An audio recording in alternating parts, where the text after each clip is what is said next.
دلوقتي انا بصب اهو النوتيلا واحطها بالتلاجة ساعة الا ربع يعني شوية. ورحنا اول انا بعمل الحلقة دي والله العظيم.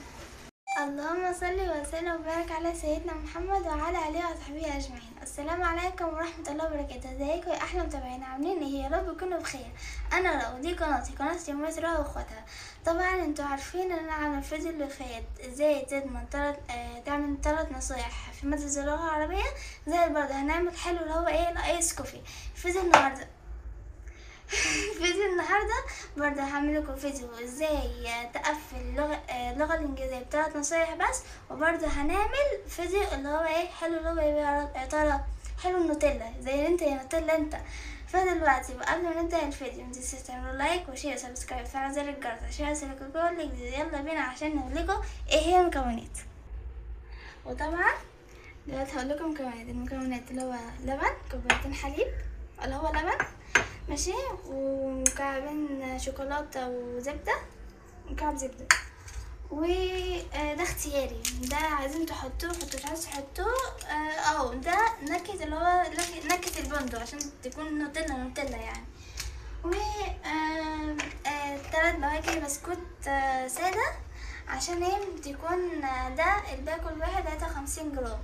انا عملنا 3 بواكي يعتبر كده 210 و 200 جرام. فقلنا نعمل كمية صغيرة عشان لو مثلا مكونات باظت ماما متجريش ورايا يعني ماشي. ودلوقتي يلا ماشي عشان ايه صح الكاكاو، نسيت الكاكاو برضو. لو كاكاو نضيف هيكون الطعم هيكون احلى، النكهه بتاعتها هتكون احلى ماشي. يلا بينا عشان ايه اقول لكم مكونات ونصايح ايه هي النصايح بتاعت اللغه الانجليزيه. بسم الله الرحمن الرحيم كده بتاعت تقيله بس كده. بسم الله الرحمن الرحيم. اول حاجه طبعا ازاي بسم الله الرحمن الرحيم نحط اللبن كوبايتين حليب. بسم الله الرحمن الرحيم. لازم يكون اللي هو ايه على الاقل يكون دافيين. طبعا البسكوت مش عارفه. بسم الله الرحمن الرحيم كده تمام. هنخلطهم الاول وبعد كده بنحط الشوكولاته اهي. بسم الله الرحمن الرحيم. نحط ايدينا كده ونقول المكونات ايه هي. ايه ده الشغل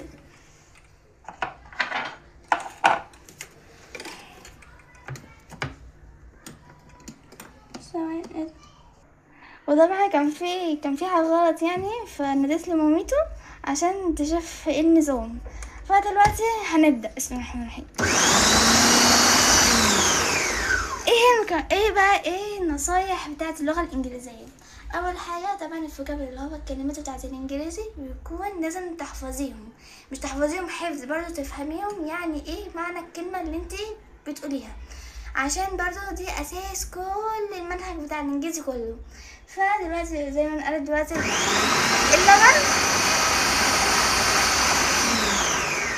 بس كده نفتح. طبعا انا يعني ايه لسه بكتشف معاكم النتيجة يعني. نحط مكعبين الشوكولاتة نختار برضو الشوكولاتة تكون خايم يعني ايه كده ونضرب. يختار ايه ده ايه ده مش قادر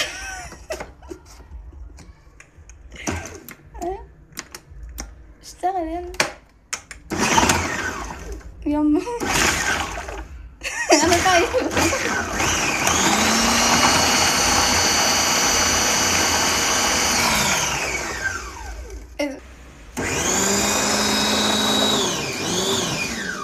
بس كده دلوقتي هنحط معلقتين الكاكاو الخام. نفتح دي الاول نحطها هنا وناخد دي.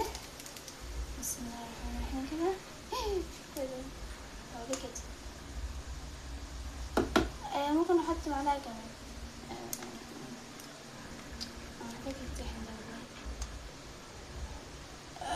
بس كده كفاية دلوقتي ماشي.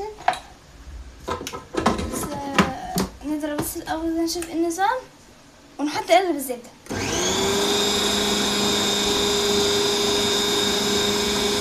وطبعا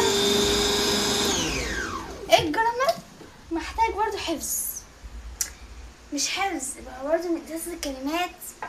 الجرامر اساس الكلمات. واو بصوا تقلي، بصوا تقلي ازاي. واو تقل حلوة. دلوقتي هنحط قالب الزبدة. ماشي نحط قالب الزبدة كده، كده نحطها هنا. تمام. وقبل نضرب ولو وصلتوا لحد هنا متنسوش تعملوا لايك وشير سبسكرايب وفعلوا زر الجرس عشان يوصلكوا كل جديد. وبرضو ايه بقى، نرجع بقى نكمل في النظام. وبرضو الجرامر زي العربي، النحو العربي فيها ضمائر زي العربي. النحو هو الجرامر الانجليزي، لو فهمتيه هتعرفي تحلي، مش فهمتيه مش هتعرفي تحلي، حتى لو حفظتيه مش هتفهمي برضو. دلوقتي نضرب ايه قالب الزبدة.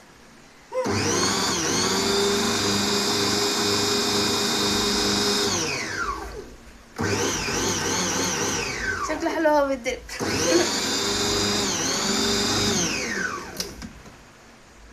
هي لو المكونات باظت امي هتجري ورايا بالبوردة. كده بصوا اول مرة اعمل حاجة صح. ودلوقتي نيجي للاختيار. واو بجد مفيش طعم بسكوت باين خالص بجد والله العظيم، مش هقول لاخواتي عليه فعلا طعمها حلو. نيجي بقى اللي هو اخر خطوه اللي هو اختياري، عايزين تحطوها بس عشان نزود النكهه، تبقى نوتيلا. واو طعمها حلو بجد والله العظيم، اول مره اعمل حاجه صح. بسم الله الرحمن الرحيم. نزوق نزوق نزوق نزوق نزوق بس الاول في الوش وبعد كده هيتضرب. نكس كله نضرب.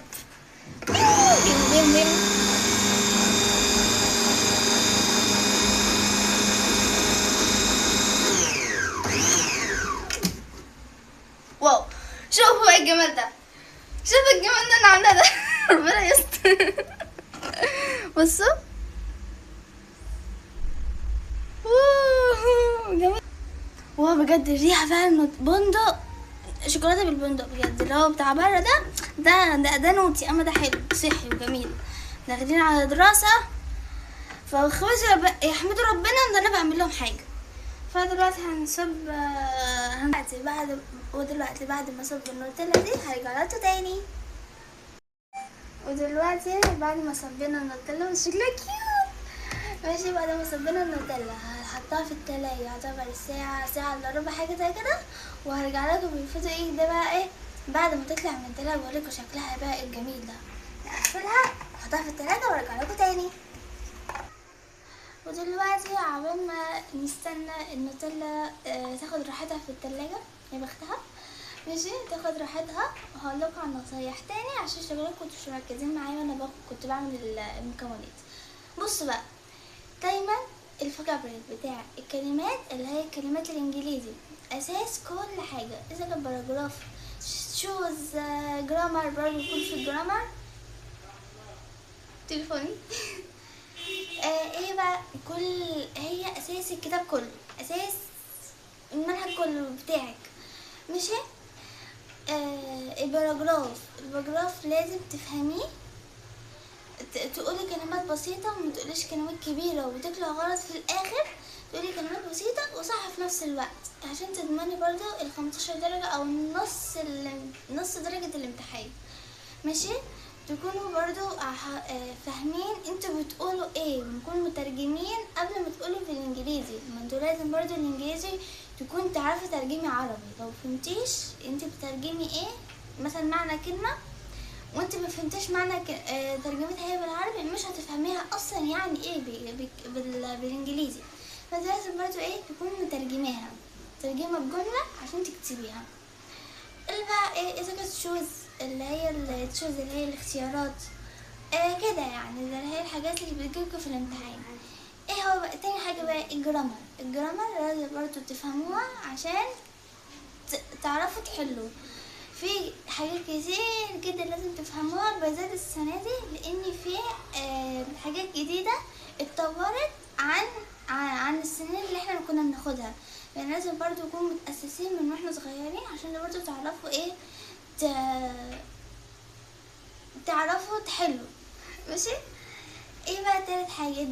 الدايلوج اللي احنا كنا في اولى وتانية اعدادي كنا بنكتب الاجابة مختصرة. لا، السنة دي الوزير الله يسامحه الله يسامحه لازم نكتب الاجابة كاملة. لو انتوا كتبت الاجابة صغيرة اللي هي المختصرة تاخدوا نص درجة، مش هينفع، لازم تكتبوا الاجابة كاملة. انا كنت بجيب الاجابة المختصرة، وكنت بجيب الله اكبر عليا الدرجة النهائية. بس دلوقتي الميس بتقولي تكتبي الاجابة كاملة، لو انت كتبت الاجابة مختصرة هتاخدي نص درجة. ايه تاني يا ربي؟ ايه تاني؟ تقرأي كتير، اللي هي كلمات القطعة، تقرأي عشان تعرفي ايه اللي هو ايه، اللي هو تعرفي برضه معنى كذا كلمة عشان ممكن تجيلك في الامتحان.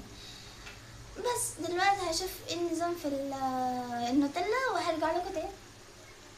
يلا. ودلوقتي بعد ما عدى ساعة ونص من حطيتها في التلاجة كانت بالشكل ده، مفتحتهاش الصراحة، مفتحتهاش. هفتحها قدامي دلوقتي. بسم الله الرحمن الرحيم. عايزة اشوف شكلها بجد بقى شكلها عامل ازاي. انت ماسكة شوية تمام.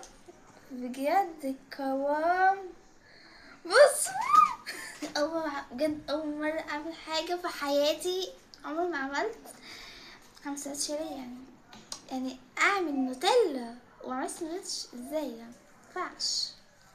بسم الله الرحمن الرحيم. انا عندي ورا اخواتي ما يعرفوش هما نايمين، بس اول ما يصحوا الصبح هيخلصوه. بسم الله الرحمن الرحيم. بس هما عارفين ان انا هعمل فيزو ده. بسم الله الرحمن الرحيم. بس اكلت النوتيلا الصراحة، حلوة اوي النوتيلا. واو بجد بتتفرد معايا تمام اهي. شكلها كيوت انا كنت فرحانه قوي، فرحانه يعني كده. خلصني من طلبات اللي هما عايزين يطلبوها، نعمل سندوتش نوتيلا ولا حد حوش. يلا. بسم الله الرحمن الرحيم.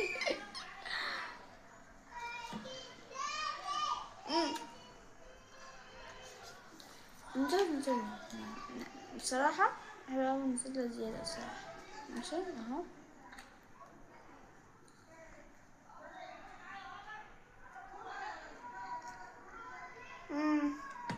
طعمها حلو، ده تسلم ايديا.